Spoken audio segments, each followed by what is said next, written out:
Good morning, Stephanie McAuliffe, your Illuminator for Leaders, back here again this week to talk in our third episode about change. So, would your resistance fuel a rocket ship? Think about that for a minute. I was talking with a friend yesterday, and we were talking about resistance and how much energy we expend resisting what's right in front of us. And imagine if we could bottle all of that energy up, how much we could get done. So when I think about change, I think about, are we really afraid of change? And sometimes change can be scary. Or are we resistant to the concept of change because we've been told that it's hard? And this is where you can perceive something and resist it without even knowing what it's going to be. And this goes back to the first week where I talked about, we perceive and don't even take a step before we even know what it is that we're stepping into. So when I think about resistance and change, I think about someone I know and love dearly who finally got a hearing aid. And we were all thrilled because this person has a really hard time hearing without it. Got the hearing aid, tried putting it in, wore it once, and because it was a little uncomfortable, threw it out.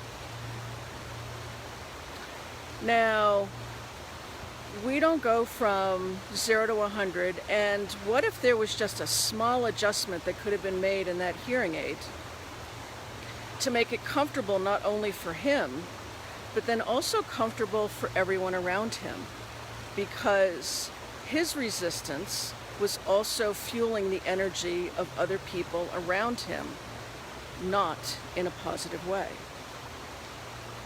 And so that's just one small example of how we can also get comfortable in what it is that we know. And had this person continued to wear their hearing aids, that meant they would have to listen to what was going on around them and actually pay attention.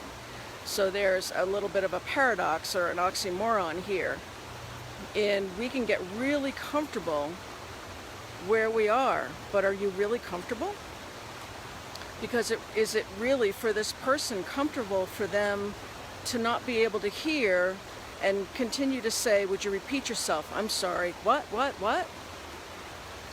We get comfortable in where we are, but we're not really all that comfortable.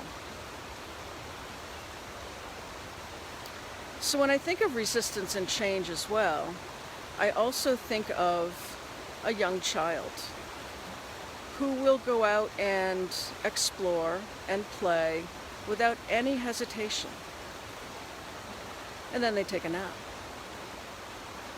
And so what if stepping through or past some of your resistance meant exploring a little bit and then taking a breather? It could be a nap, it could be a walk, it could be a meditation, it could just be a timeout.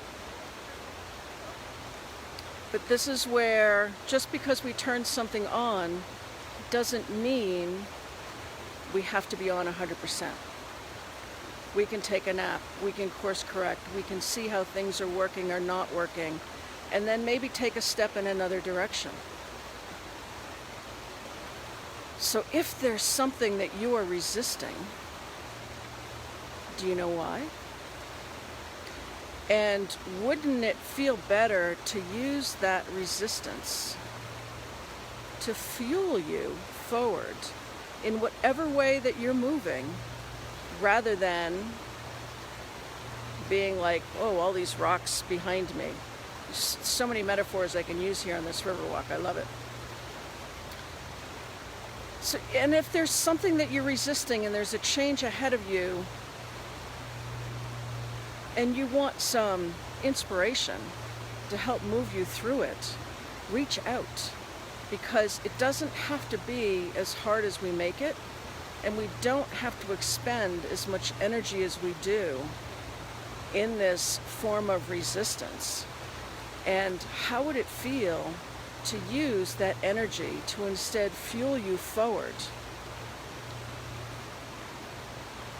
And sit with that, and sit with the energy of that, because that just feels really juicy, and we can be like a toddler and go out and play and explore.